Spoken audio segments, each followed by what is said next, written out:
नमस्कार, आप सभी का मेरे चैनल पर स्वागत है। आज हम 11वीं कक्षा पाठ 1 प्रेरणा त्रिपुरारी जी द्वारा रचित पढ़ना प्रारंभ करेंगे। ये एक त्रिवेणी है। आइए त्रिवेणी क्या होता है इस पाठ के बारे में हम जान लें और फिर इस कविता के भावार्थ को पढ़ना प्रारंभ करेंगे। आइए तो आपका पाठ को पढ़ने से पहले हम ये जान लें कि जो त्रिवेणी हम पढ़ने के लिए जा रहे हैं असल में त्रिवेणी है क्या। त्रिवेणी उर्दू हिंदी साहित्य की एक विधा है जिसकी शुरुआत मशहूर शायर गीतकार गुलजार ने 1960 के दशक में की थी। गुलजार के नाम को आप जानते भी हैं, बहुत अच्छे गज़लकार हैं। त्रिवेणी में 3 पंक्तियाँ होती हैं। जब आप पाठ में त्रिवेणी को पढ़ेंगे तो आप देखेंगे कि उसमें 3 पंक्तियाँ दी हुई रहती है और इसका कोई शीर्षक नहीं होता, इसका कोई विषय नहीं होता। पहली 2 पंक्तियों में गज़ल के शेरों की तरह ही कही जाने वाली बात पूरी हो जाती है।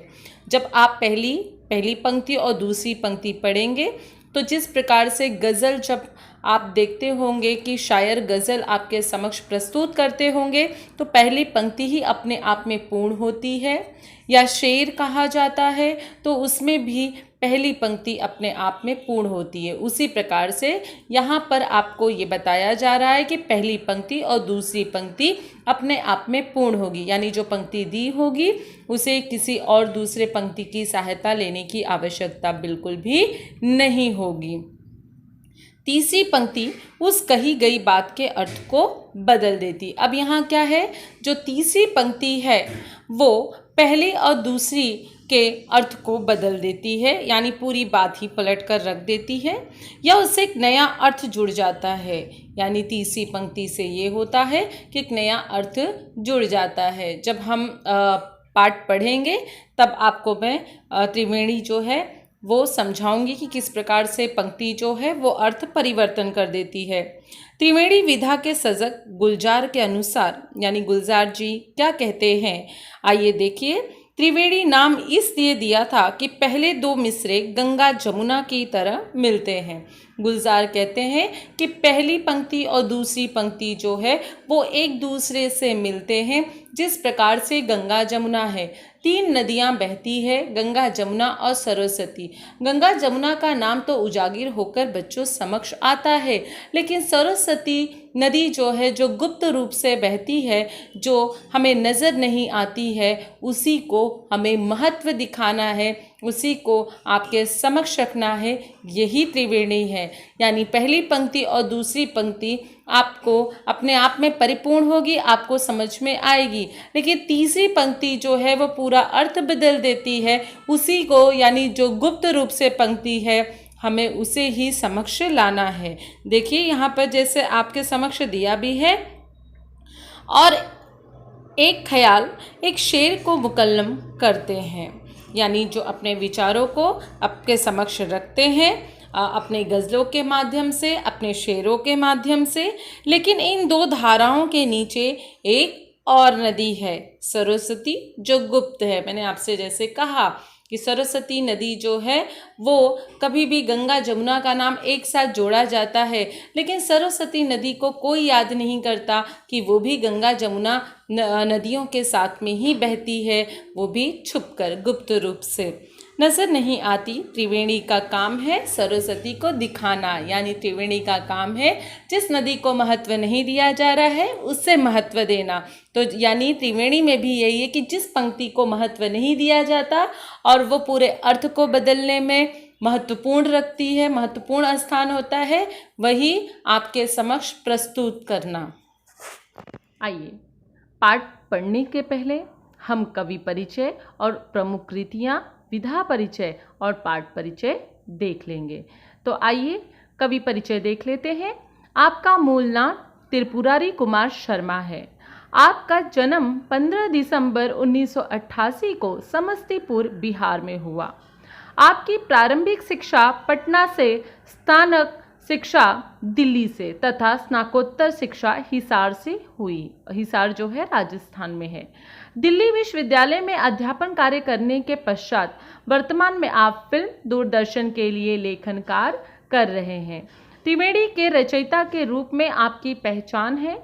त्रिवेणी से ही त्रिपुरारी जी को जाना जाता है। कल्पना की भावभूमि पे यथार्थ के बीज बोते हुए उम्मीदों की फसल तैयार करना आपकी रचनाओं का उद्देश्य है। यानी जो कल्पनाएं आपके अंदर है उसको एक नई उम्मीद देना, यही त्रिपुरारी जी के आप त्रिवेणी में पढ़ सकते हैं। प्रमुख कृतियाँ देख लेते हैं। नींद की नदी कविता संग्रह है। नॉर्थ कैंपस कहानी संग्रह है। सास के सिक्के त्रिवेणी संग्रह आदि। आइए काव्य प्रकार और काव्य परिचय देख लेते हैं। काव्य प्रकार किस प्रकार का है? त्रिवेणी एक नए काव्य प्रकार के रूप में साहित्य क्षेत्र में तेजी से अपना स्थान बना रही है। त्रिवेणी आजकल लोग लिखना काफ़ी पसंद करते हैं। त्रिवेणी 3 पंक्तियों का मुक्त छंद है। मुक्त यानी अपने आप में हर पंक्ति स्वतंत्र है। मात्र इन 3 पंक्तियों में कल्पना तथा यथार्थ की अभिव्यक्ति होती है। इसकी पहली और दूसरी पंक्ति में भाव और विचार स्पष्ट रूप से झलकते हैं। यानी जब आप पहली पंक्ति पढ़ेंगे और दूसरी पंक्ति पढ़ेंगे तो भाव जो है, विचार जो है, पूरा स्पष्ट रूप से आपको पढ़ने के लिए मिलेगा। तीसरी पंक्ति 2 पंक्तियों में छिपे भाव को नए आयाम के साथ अभिव्यक्त करती है। यानी जो तीसरी पंक्ति है वो 2 पंक्तियों में जो भी भाव है, जो भी विचार है, जो छुपे हुए रहते हैं, उनको आपके समक्ष प्रस्तुत करती है। सामयिक स्थितियों, रिश्तों तथा जीवन के प्रति सकारात्मक त्रिवेणी की प्रमुख विषय है। जो आजकल रोज़मर्रा की ज़िंदगी में हो रहा है हमारे जीवन में, वही यथार्थ त्रिवेणी में भी बताया जा रहा है। काव्य परिचय देख लेते हैं बच्चों। प्रस्तुत त्रिवेणियों में कवि ने मनुष्य के जीवन में माँ के ममत्व और पिता की गरिमा को व्यक्त करने के साथ ही जिंदगी की आपाधापी में जुड़े माता पिता से बच्चों के स्नेह भी टुकड़ों में मिलता है, इस सच्चाई को भी उजागर किया है। निराशा के बादलों के बीच आशा का संचार करते हुए कवि कहते हैं कि ठोकर खाकर जीने की कला जो सीख लेता है दुनिया में उसी की जय जयकार होती है। सुख दुख की स्थिति में स्थिर रहना ही मनुष्य की सही पहचान है। एकदम यथार्थ, एकदम सच्चाई आपके समक्ष त्रिवेणी जी में यानी त्रिपुरारी जी ने, कवि ने बताया है कि जो ठोकर खाता है वही जिंदगी की असली कला को सीखता है और ये कला जो है बहुत लंबे समय तक आपके साथ चलती है। आइए अब हम त्रिवेणी पढ़ना प्रारंभ करते हैं। स्क्रीन पर ध्यान दीजिएगा, मैं पढ़ना प्रारंभ करती हूँ। माँ मेरी बेवजह ही रोती है, फ़ोन पर जब भी बात होती है, फ़ोन रखने पर मैं भी रोता हूँ। अब देखिए, आप पहली पंक्ति देख रहे हैं और दूसरी पंक्ति देख रहे हैं, ये एक दूसरे से जुड़े हुए हैं, लेकिन तीसरी पंक्ति जो है वो पूरे भाव को ही बदल देती है। यानी पहली पंक्ति में माँ के रोने की बात की जा रही है, लेकिन तीसरी पंक्ति में पुरुष के रोने की भी बात हो रही है। आइए भावार्थ देख लेते हैं। प्रस्तुत त्रिवेणी में कवि ने कहा है कि जब हम अपनी माँ से बात करते हैं तो माँ का रोना स्वाभाविक है। आप अक्सर देखते होंगे कि अगर हम कहीं दूर चले जाते हैं या हम अपनी माँ से काफ़ी दिनों से दूर रहते हैं तो जब भी हम फ़ोन करते हैं हमारी चिंता में उसके आंखों से आंसू ज़रूर झलक आते हैं और तब हम ये कहते हैं कि माँ तुम हर बात पे रोया मत किया करो। लेकिन क्योंकि माँ से ज़्यादा करीब कोई भी नहीं हो सकता, माँ से ज़्यादा बेहतर हमारे बारे में कोई नहीं सोच सकता। जो हमारी माँ है वो हमारे अच्छाई के बारे में ही हमेशा सोचती है, हमारे लंबी उम्र के लिए हमेशा प्रार्थना करती है। तो कहते हैं यहाँ कवि कि उससे अच्छा कोई भी आपके बारे में सोच नहीं सकता। माँ का रोना हमें इसलिए बेवजह लगता है क्योंकि हम उन बातों को नहीं समझते हैं जिन्हें माँ समझती है। हमें ऐसा लगता है कि हमेशा माँ बेवजह ही रोती है, लेकिन जो बातों को वो समझती है हम नहीं समझ पाते। असल में माँ वो सब बातें समझती है जो हम बिना पेरेंट हुए समझ सकते हैं, क्योंकि कुछ खास अनुभव उम्र के साथ ही होते हैं। जैसे जैसे इंसान की उम्र बढ़ती है वैसे वैसे इंसान में अनुभव भी पनपते हैं। हम इसीलिए माँ के सामने नहीं रो पाते क्योंकि हमें बचपन से सिखाया जाता है कि रोना बुरी बात है। हमें बचपन से कहा जाता है कि बेटा कभी रो मत, रोना बुरी बात है, अपना साहस बांधो, अपना धैर्य बांधो। और हम भी इसी तरह न जाने कितनी ही बातें सीखते चले जाते हैं जो हमें इंसान बनने से रोकती है। फ़ोन करने के बाद रोने का मतलब है कि हमारे भीतर इमोशन अभी भी जिंदा है। समाज हमें लाख समझाए कि लड़कों को नहीं रोना चाहिए। अब यहाँ तीसरी पंक्ति के बारे में चर्चा कर रहे हैं कवि। पहली पंक्ति में माँ की भावनाओं को उन्होंने दर्शाया है, बताया है, लेकिन तीसरी पंक्ति में कहते हैं कि किसने कहा कि लड़कों को रोना नहीं आता है। लड़कों के अंदर भी इमोशन होते हैं। वो माँ से साहस बांधते हैं कि तुम बेवजह रोती रहती हो, लेकिन फ़ोन रखने पर उसका भी इमोशन जाग उठता है क्योंकि रोना लड़की होने की कमज़ोर निशानी होती है। ये बात सरासर गलत है। दरअसल रोना कमज़ोरी नहीं बल्कि भीतर से जिंदा होने की निशानी है। कभी कभी जब मन में बहुत बोझ होता है और हम सोचते हैं कि हम किसी के समक्ष रोएं, और अगर माँ हमारे समक्ष होती है, हम अगर उसके समक्ष रो देते हैं तो हमारा मन भी काफ़ी हल्का हो जाता है, या हम माँ से अपने दिल की बातें भी कर लेते हैं। तभी भी आप ये देखते होंगे कि आप अपने आप को बहुत हल्का महसूस करते हैं। तो यहाँ पर आपको कवि बता रहे हैं कि रोना जो है वो कमज़ोरी नहीं है बल्कि वो तो जिंदा होने की निशानी है। देखिए, सख्त ऊपर से मगर दिल से बहुत नाजुक है, चोट लगती है मुझे और वह तड़प उठते हैं, हर पिता में ही कोई माँ भी छुपी होती है। भावार्थ देख लेते हैं। त्रिवेणी में कवि ने कहा है कि ऊपर से सख्त दिखने वाले पिता का दिल दरअसल बहुत नाजुक है, ठीक उसी तरह जैसे नारियल का फल बाहर से सख्त और अंदर से मुलायम होता है। पिता के नर्म दिल होने का सबूत यही है कि जब कभी मुझे चोट लगती है तो उन्हें दुख होता है। किसने कहा कि पिता के अंदर भावनाएं नहीं होती हैं? किसने कहा कि पिता बहुत कड़क होते हैं? पिता तो उस नारियल के समान होते हैं जो बाहर से बहुत सख्त नज़र आता है, लेकिन बच्चों वह अंदर से बहुत नर्म होते हैं। आगे देखिए, यही आपको बताया भी गया है। पिता के नर्म दिल होने का सबूत यही है कि जब कभी मुझे चोट लगती है तो उन्हें दुख होता है। ऐसा अक्सर होता है जब बच्चे को किसी तरह की परेशानी होती है तो बच्चे के माँ बाप को बहुत तकलीफ होती है। ये बात और है कि माँ बाप अपने बच्चों के लिए फ़िक्र हैं, उसे जाहिर करे या नहीं। यहाँ बच्चे को चोट लगने पर पिता का तड़पना गवाही है कि उसके भीतर स्त्री की प्रतिशतता अधिक है। जब बच्चे को चोट लगती है तो ऐसा नहीं कि माँ जो है वही अपनी भावनाओं को दर्शाती है, पिता भी जो है वो भी आपके लिए चिंतित हो उठता है, आपके लिए तड़प उठता है। यानी वो बाहर से पिता, लेकिन ज़रूरत की घड़ी में माँ की भूमिका भी निभाता है।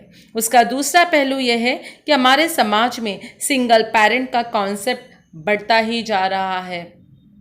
हम इसे समय की मांग कहे या समाज की ज़रूरत। सिंगल मदर या सिंगल फादर होना रिश्तों में बढ़ रही दूरियों का परिचायक है। आइए अब हम आगे की त्रिवेणी देख लेते हैं। मेरे ऑफिस में महीनों से मेरे दिन की शिफ्ट, तेरे ऑफिस में महीनों से तेरी रात की शिफ्ट, नन्हे बच्चों को तो टुकड़ों में मिले हैं माँ बाप। आइए भावार्थ देख लेते हैं।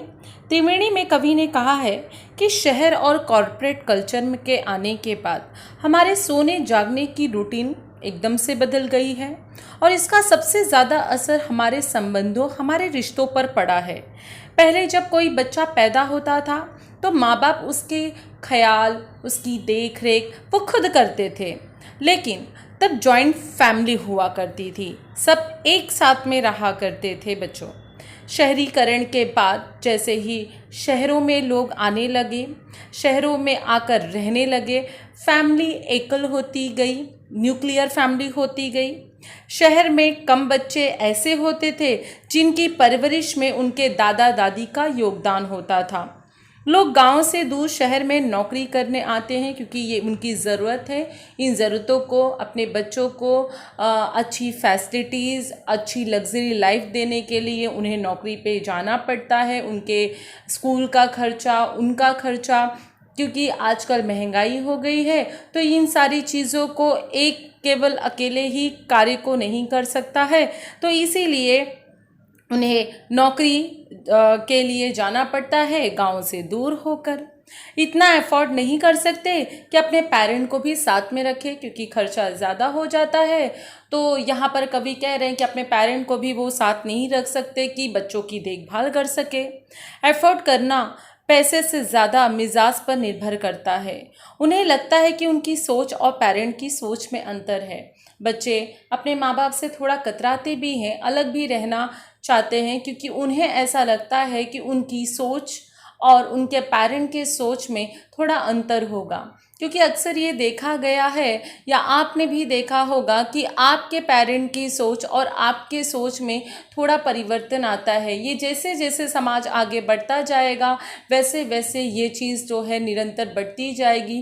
क्योंकि जो हम आज अपने परिवार को लेकर सोचते हैं, जो आज हम सोच रहे हैं, जो अपनी आप ऐसा कह सकते हो कि अगर मैं इस तरह जिया हुआ हूँ तो तुम्हें भी उस तरह जीना है, तो ये ज़रूरी नहीं है कि आप भी मेरी तरह जियो। तो ये सोच में अंतर आ जाता है और इसी को अंतर को लेकर ये अंतर मन की दूरी में बदलती जाती है। ये हमारे और आपके बीच में या हमारे पेरेंट के बीच में दूरियाँ बदल देती है, बदलती रहती है। इसका सीधा असर उनके आने वाले बच्चे पर पड़ता है। जब उसी बच्चे की परवरिश के लिए माँ बाप कभी डे शिफ्ट तो कभी नाइट शिफ्ट में काम करते हैं, चाहकर भी अपने बच्चों के साथ क्वालिटी टाइम नहीं बिता पाते। कभी माँ साथ होती है तो कभी पिता नहीं होते, और जब पिता होते हैं तो माँ नहीं होती। यह एक ऐसा दुख है जो जाने अनजाने नए पेरेंट के दिल में घर कर गया है। यानी बच्चों को अपने माँ बाप का प्यार एक साथ नहीं मिलता। कभी पिता का प्यार मिलता है क्योंकि माँ नौकरी पे जाती है, और कभी माँ का प्यार मिलता है, पिता नौकरी पे जाते हैं क्योंकि ये जीवन की आवश्यकताएं हैं, इसे पूर्ण करने के लिए उन्हें नौकरी पे तो जाना ही है। तो यहाँ कह रहे हैं कि बच्चों की परवरिश भी टुकड़ों में हो रही है और उनकी प्यार भी जो मिल रहा है उन्हें टुकड़े में ही मिल रहा है। कवि आपको इस त्रिवेणी में यही बताना चाहते हैं। उगते सूरज को सलामी तो सभी देते हैं, डूबते वक्त मगर उसको भुला मत देना, डूबना उगना तो नज़रों का महज धोखा है। बहुत सुंदर त्रिवेणी है। आइए भावार्थ देख लें। त्रिवेणी में कवि ने कहा है कि सफलता और असफलता का कोई तय पैमाना नहीं होता, यानी सफलता और असफलता हम माप कर नहीं चल सकते। हमारी नज़र में जो शख्स बड़ा और अच्छा है, ज़रूरी नहीं है कि वो पूरी दुनिया की नज़र में भी बड़ा और अच्छा है। हमें जो लगता है ये बहुत अच्छा है, इसके अंदर बहुत अच्छाइयाँ हैं, लेकिन ज़रूरी नहीं है कि सामने वाला व्यक्ति भी आपकी नज़रों से देखे, क्योंकि कोई भी शख्स हर किसी पर नहीं खुलता। हम सब एक दूसरे को उम्र भर जानने समझने की कोशिश करते हैं, लेकिन पूरा कभी नहीं जान पाते। हम कभी भी किसी भी इंसान के व्यक्तित्व को न तो समझ सकते हैं और न तो पहचान सकते हैं कि वो किस किस्म का है, क्योंकि वो जैसा दिखता है शायद वो वैसा नहीं है। तो यहाँ पर कवि आपको वही कह रहे हैं कि हम कभी भी व्यक्ति को पूरी तरह से जान नहीं सकते हैं। हम सबके हालात कभी अच्छे होते हैं तो कभी बुरे होते हैं। अच्छा तो यही होगा हर परिस्थिति में एक दूसरे का साथ दे। कैसी भी परिस्थिति आए, कैसी भी मुश्किलें आए, हमेशा आप एक दूसरे का साथ दीजिए। ऐसा अक्सर होता है कि जो इंसान बाहर जैसे दिखाई पड़ता है वैसे अंदर नहीं होता। जैसे मैंने आपसे अभी कहा था, कभी कभार हर पल ठहर कर सामने वाले का हाल जानना चाहिए कि क्या होठों पर मुस्कुराहट रखने वाला आदमी अंदर से भी खुश है। कभी कभी व्यक्ति के चेहरे पर मुस्कान होता है लेकिन अंदर उसका दुख छुपा हुआ रहता है। तो कभी कभी उसके दुख को हमें बांटना चाहिए, उसके दुख को हमें सुनना चाहिए कि क्या इस मुस्कान के पीछे कहीं उसका दर्द तो नहीं है। ये अक्सर हम अपनी ज़िंदगी में देखते भी हैं और हमारे ज़िंदगी में ये सारी चीज़ें होती भी है। घर में हमारे पास में बहुत सारी बच्चों परेशानियां होती हैं, लेकिन जब हम समाज में या किसी व्यक्ति के समक्ष उपलब्ध होते हैं, वहाँ पर उसके समक्ष खड़े होते हैं, तो हमारे चेहरे पर मुस्कान होता है, लेकिन जो हमारा दर्द है वो कोई नहीं जान सकता। लेकिन कभी कभी आपकी जो मुख है, आपके होठों की बनावटी हंसी भी सामने वाले को ये दर्शा देती है कि आपके मन में काफ़ी दुख है। तब वो आपसे पूछ बैठता है कि कोई तकलीफ़ है क्या? तो वही कह रहे हैं कि आदमी को ये जानना भी ज़रूरी है। हो सकता है कि अपनी परेशानी बताने में हिचकिचा रहा हो, ऐसे उस इंसान को और ज़्यादा प्रेम और कैरियर करना की ज़रूरत है। आप हमेशा इंसान में अगर आपको कोई दिखे व्यक्ति कि वो अपने दर्द में, अपने होठों के दर्द में कोई तकलीफ़ छुपा कर रखा हुआ है, तो आप ज़रूर उसका केयर करिए और उससे प्रेम से बातें करिए, क्योंकि बात को बांटने से उस मन हल्का हो जाता है। चलते चलते जो कभी गिर जाओ, खुद को संभालो और फिर से चलो, चोट खाकर ही सीख मिलती है। बहुत सुंदर। आइए भावार्थ देख लेते हैं। त्रिवेणी में कवि ने कहा है कि असफलता से कभी भी घबराना नहीं चाहिए। दरअसल असफलता सफल होने का उपाय है। बिना असफल हुए अगर सफलता मिल जाती भी है तो उसका कोई मूल्य नहीं होता। उदाहरण के तौर पे मैं आपको समझाती हूँ। अगर चीज़ें आपको आसानी से प्राप्त होते रहे तो आपको उसका मूल्य पता नहीं चलेगा, लेकिन वही पसीना गिराकर आप उस चीज़ को बड़ी मेहनत से कमाते हैं, मेहनत से पाते हैं, तो आपको उसका मूल्य मरते दम तक रहेगा। तो बिना असफल हुए अगर सफलता मिल भी जाती है तो आपको उसको समझना पड़ेगा। ज़िंदगी बहुत तरह के रास्तों से गुज़रते हुए आगे सफ़र करती है। ये बिल्कुल भी ज़रूरी नहीं है कि तमाम रास्ते खूबसूरत और फूलों से भरे हुए हों।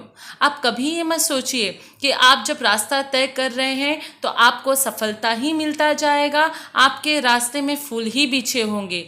कभी कभी रास्ते में कांटे वाले तो कभी सुनसान, कभी जख्मी तो कभी अजनबी भी होते हैं। इस ज़िंदगी के सफ़र में अगर कभी चलते चलते हम गिर जाए तो खुद को संभालने के लिए किसी का इंतज़ार नहीं करना चाहिए। अगर आप रास्ता तय कर रहे हो और गिर जा रहे हो तो आप इसका इंतज़ार मत करो कि कोई आपको आकर उठाएगा, क्योंकि आपको अपनी ज़िंदगी खुद आगे बढ़ानी है। अगर कोई हमसफ़र मिल जाए तो अच्छा, ना मिले तो और भी अच्छा, क्योंकि ज़िंदगी में एक मंजिल ऐसी भी आती है जहाँ सारे दोस्त छूट जाते हैं, उसके आगे हमको अकेले ही जाना होता है। ये बात हमें नहीं भूलनी चाहिए कि चोट भी एक तरह का मरहम है। जब तक आप ठोकर नहीं खाएंगे तब तक आप ज़िंदगी का सबक नहीं सीखेंगे। अगर इस ज़िंदगी के सबक को सीखने के लिए आपके दोस्त, आपके मित्र, आपके हमसफ़र अगर छूट जाते हैं तो उसका कोई भी तकलीफ़ नहीं है, क्योंकि ये ठोकर खाकर जो आने वाली ज़िंदगी है वो बहुत ही खूबसूरत होगी। चाहे कितना भी हो घनघोर अंधेरा छाया, आस रखना कि किसी रोज़ उजाला होगा। रात की कोख से ही सुबह जन्म लेती है। बहुत सुंदर त्रिवेणी। भावार्थ में ये बताया जा रहा है, त्रिवेणी में कवि ने कहा है कि जीवन पथ पर आगे बढ़ते समय कभी मार्ग में घनघोर अंधेरा छाया हुआ आपको मिलेगा, लेकिन तब भी आपको अपनी उम्मीद नहीं छोड़नी है। आपको उजाले की तरफ आगे बढ़ते हुए चले जाना है।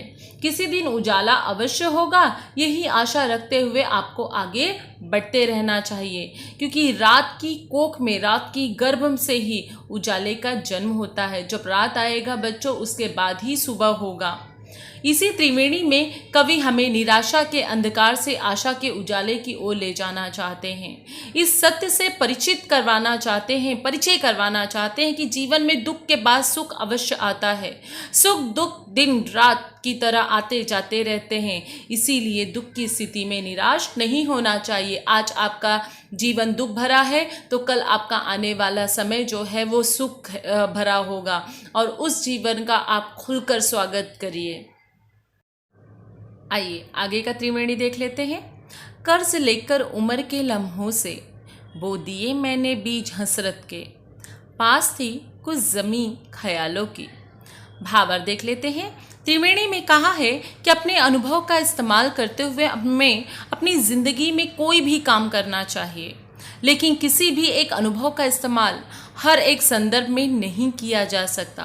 हम ये सोचेंगे हमारे पास अनुभव है और हम ओवर कॉन्फिडेंस हो जाते हैं, लेकिन आपसे कवि यहाँ पर कहना चाहते हैं कि अपने अनुभव का इस्तेमाल आप कहीं पे भी उसका उपयोग ना कीजिए, क्योंकि बहुत दफ़ा ऐसा भी देखा जाता है कि बिल्कुल नए सिरे से सोचना होता है जब पिछले अनुभव भी काम नहीं आते। इसीलिए लगातार सोचते रहना बहुत ज़रूरी है। अगर हम अपने आसपास नज़र घुमाएं तो पाएंगे कि कुछ लोग हैं जो समाज में अलग सोच रखते हैं।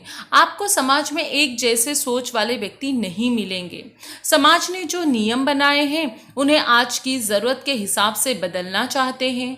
ऐसे लोग के मन में ही समाज को नई दिशा देने के ख्याल पैदा होते हैं। अगर आप समाज को सही नहीं दिखाई देते हैं तो वो हमेशा आपसे अपेक्षा करता है कि आप बदल जाए। लेकिन ये बात समझनी चाहिए कि किसी के मन सिर्फ ख्याल पैदा होना ही काफ़ी नहीं होता है। उन ख्यालों की सोच की ज़मीन में बदलना और उस ज़मीन में इंसानियत को और बेहतर देखने की हसरत के बीज बोना ज़रूरी है।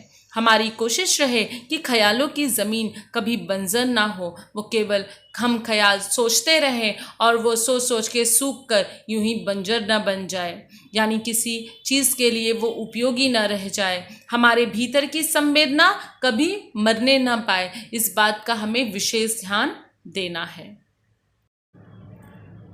ये ना सोचो कि ज़रा दूर दिखाई देगा, एक ही दीप के आगाज़े सफ़र कर लेना, रोशनी होगी जहाँ पर भी कदम रखोगे। भावार्थ देख लेते हैं बच्चों। त्रिवेणी में कहा है कि परिस्थिति कैसी भी क्यों ना हो, हमें हिम्मत नहीं हारनी चाहिए। हमारे समक्ष कैसे भी परिस्थिति क्यों न उपलब्ध हो, हमें कभी भी अपने आप से हार नहीं माननी चाहिए। हमेशा अपने ऊपर आत्मविश्वास रखिए, हमेशा अपने ऊपर कॉन्फिडेंस रखिए। मान ले कि रात का समय हो, आपको लंबे सफ़र पर जाना हो और आपके पास सिर्फ एक दिया हो। ऐसे में ये सोचना कि दिए की रोशनी में सिर्फ कुछ दूर ही दिखाई पड़ता है तो लंबा सफ़र कैसे तय होगा, बेवकूफ़ी होगी। ये सारी बातें हमारे दिमाग में आती है, हम सोचते हैं।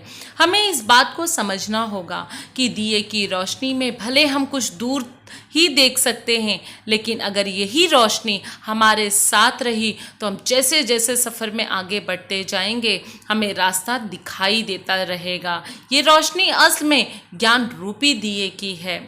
थोड़ा सा ज्ञान अगर ज़्यादा सीखने की ललक पैदा हो तो यह ज्ञान उपयोगी होती है।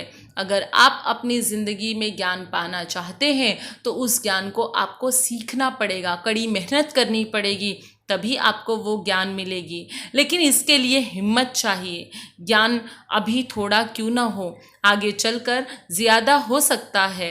जैसे कि एक बीज से एक पेड़ पैदा होता है, उस पेड़ पर जब हज़ारों फल लगते हैं तो उन फलों से लाखों बीज बन जाते हैं। उसी प्रकार से आपका ज्ञान जो है आपको बहुत बड़ा आदमी बना सकता है। अपनी आँखों में जब भी देखा है एक बच्चा सा खुद को पाया है, कौन कहता है उम्र बढ़ती है। आइए भावार्थ देख लेते हैं। त्रिवेणी में कहा गया है कि हमारी रोज़मर्रा की ज़िंदगी में कुछ ऐसे हादसे होते हैं जिनका असर कभी नहीं जाता, खासकर तब जब वो हादसा बचपन में हुआ हो। चाहे वो हादसा सकारात्मक हो या नकारात्मक हो, आपके साथ किसी के खराब व्यवहार किया हो या आपसे किसी ने प्रेम भरी बातें की हुई हो, दोनों ही स्थिति में वो हादसे आपकी ज़िंदगी का हिस्सा बन जाते हैं। ये बात सच है कि उम्र के बढ़ने के साथ हमें बहुत से अनुभव हासिल होते हैं और पुराने अनुभवों के अर्थ भी खुलते रहते हैं। लेकिन धोखा हो या प्यार, उसका पहला अनुभव कभी भूला नहीं जा सकता। जैसे हमने स्कूल में कभी किसी को पसंद किया हो या स्कूल में कोई टीचर हमारा रोल मॉडल हो तो हम उन सारी चीज़ों को नहीं भूलते।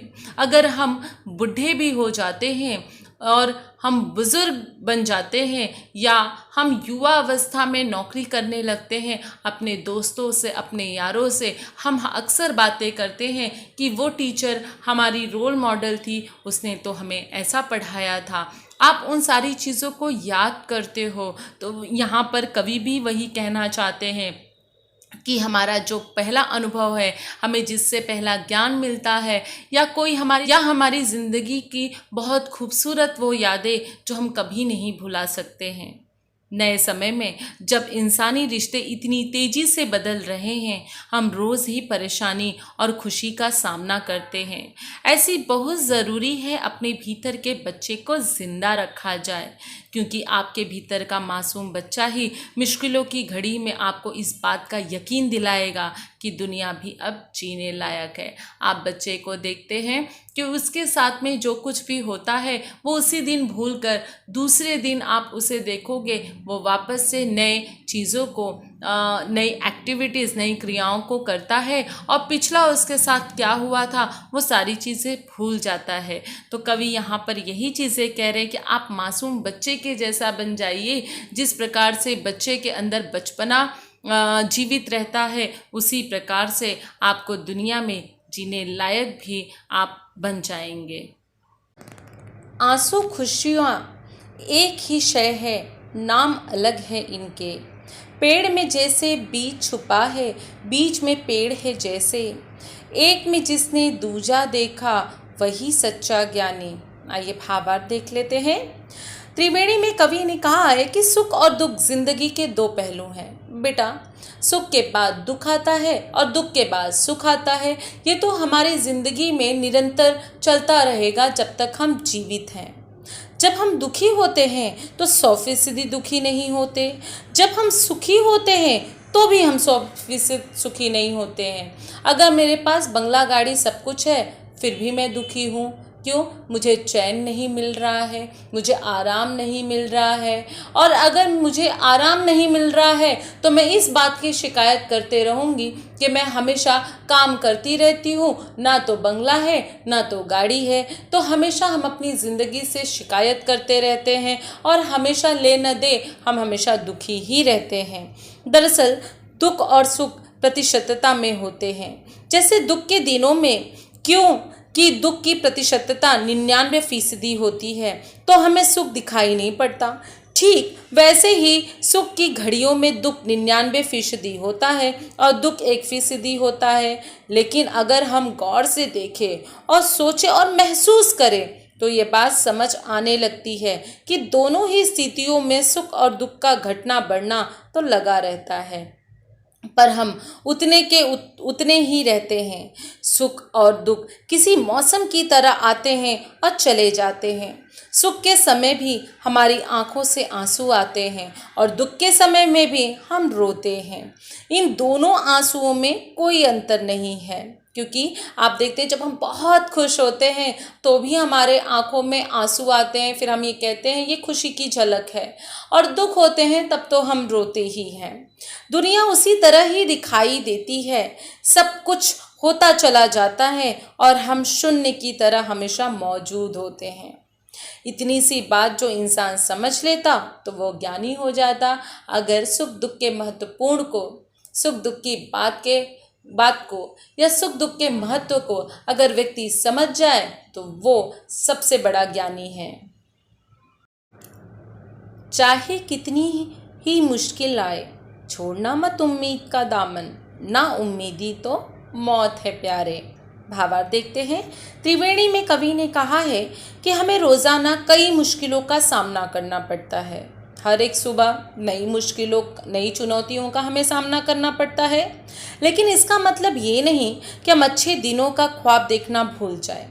जिंदगी में हर तरह का वक्त आता है, कभी अच्छा होता है बच्चों तो कभी बुरा भी होता है।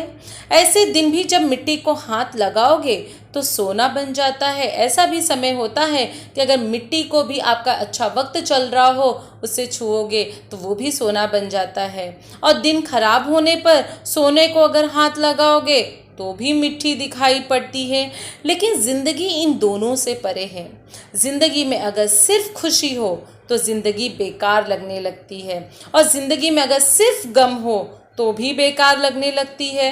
सच तो ये है कि हम जैसे जैसे खुशी और गम दोनों का अनुभव करते हैं, हर मुक्त भी होते चले जाते हैं। मुमकिन है कि ऐसा लम्हा भी आए जब हम दोनों से परे हो चुके हैं। उस लम्हे के बाद ज़िंदगी की परेशानियां और मुश्किलों से आंख मिलाने का हमें सहूर आ जाता है, तरीका आ जाता है। क्योंकि अगर हम मुश्किलों के वक्त घबराने लग जाएं तो हम ना उम्मीद हो जाएंगे। क्योंकि अगर हम देखेंगे कि मुश्किल है, हम घबराने लगेंगे तो हम अपना हौसला खुद ही गिरा देंगे, हार जाएंगे हम अपने हौसले से। और ना उम्मीदी इंसान का जीना मरने के बराबर है।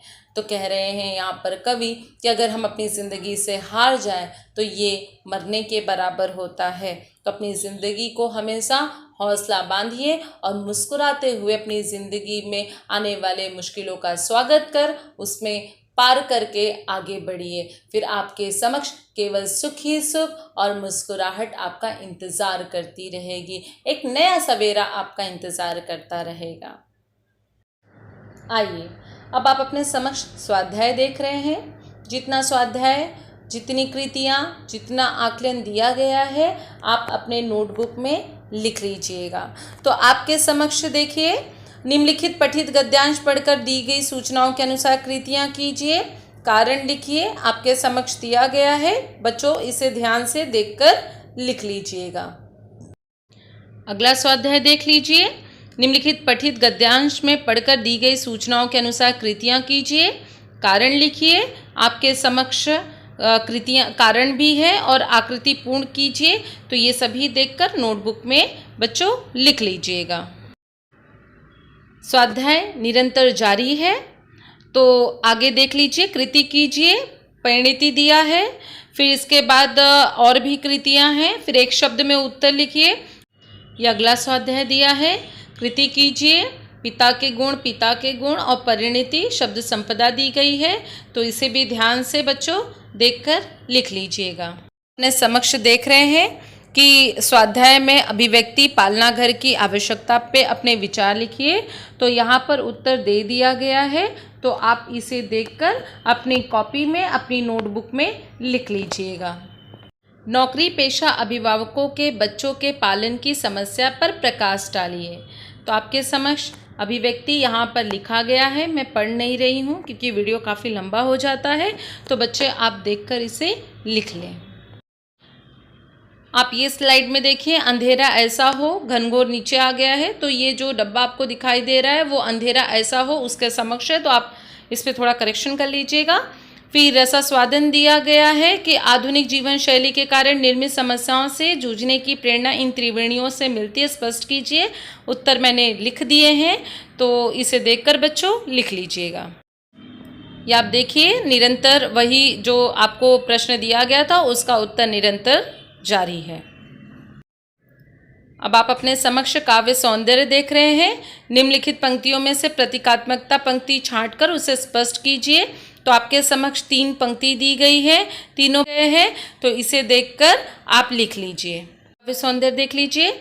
ममत्व का भाव प्रकट करने वाली कोई भी एक त्रिवेणी ढूंढकर उसका अर्थ लिखे। यानी माँ के ऊपर जो भी भाव है उस पे आपको त्रिवेणी में से पंक्ति ढूंढकर लिखनी है। तो आपके समक्ष लिखा गया है, इसे भी देखकर आप लिख लीजिए।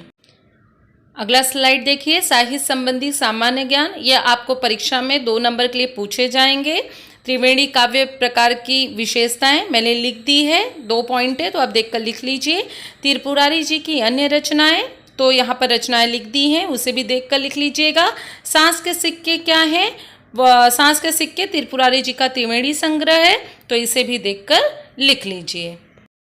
यह आपके समक्ष रसास्वादन दिया गया है। रसास्वादन लिखने की एक फॉर्मेट होता है। तो आप देखिए, आधुनिक जीवन शैली के कारण निर्मित समस्याओं के जूझने की प्रेरणा इन त्रिवेणी से मिलती है, स्पष्ट कीजिए। तो पहले जब आप रसास्वादन लिखेंगे, किसी भी कविता का रसास्वादन लिखेंगे, तो पहले आप शीर्षक लिखेंगे, रचनाकार का नाम लिखेंगे, केंद्रीय कल्पना लिखेंगे, फिर उसके अंदर कौन से रस का प्रयोग किया गया है, कौन से अलंकार का प्रयोग किया गया है, इन सभी को आपको कविता में लिखना है। फिर आप पांचवा देखिए, प्रतीक विधान आपको लिखना है, कल्पना लिखनी है। फिर आपको इसमें से कौन सी पंक्तियाँ अच्छी लगी उसका आपको भावार्थ लिखना है, और क्यों ये आपको कविता पसंद आई उसका आपको कारण लिखना है। तो रसास्वादन में ये 7 पॉइंट आपको लिखने ही लिखने हैं, ये अनिवार्य है। अगर आप सभी को मेरा वीडियो पसंद आए तो मेरे वीडियो को लाइक करें, शेयर करें और सब्सक्राइब करना ना भूलें। इसके साथ नोटिफिकेशन बेल आइकॉन को भी ज़रूर प्रेस करें ताकि जब मैं ये वीडियो पीपीटी अपलोड करूं तो आपके पास सबसे पहले पहुंच जाए। मैं डॉक्टर निशा मिश्रा आप सभी से अलविदा लेती हूं। जय भारत, जय हिंद, स्वस्थ रहें, मस्त रहें।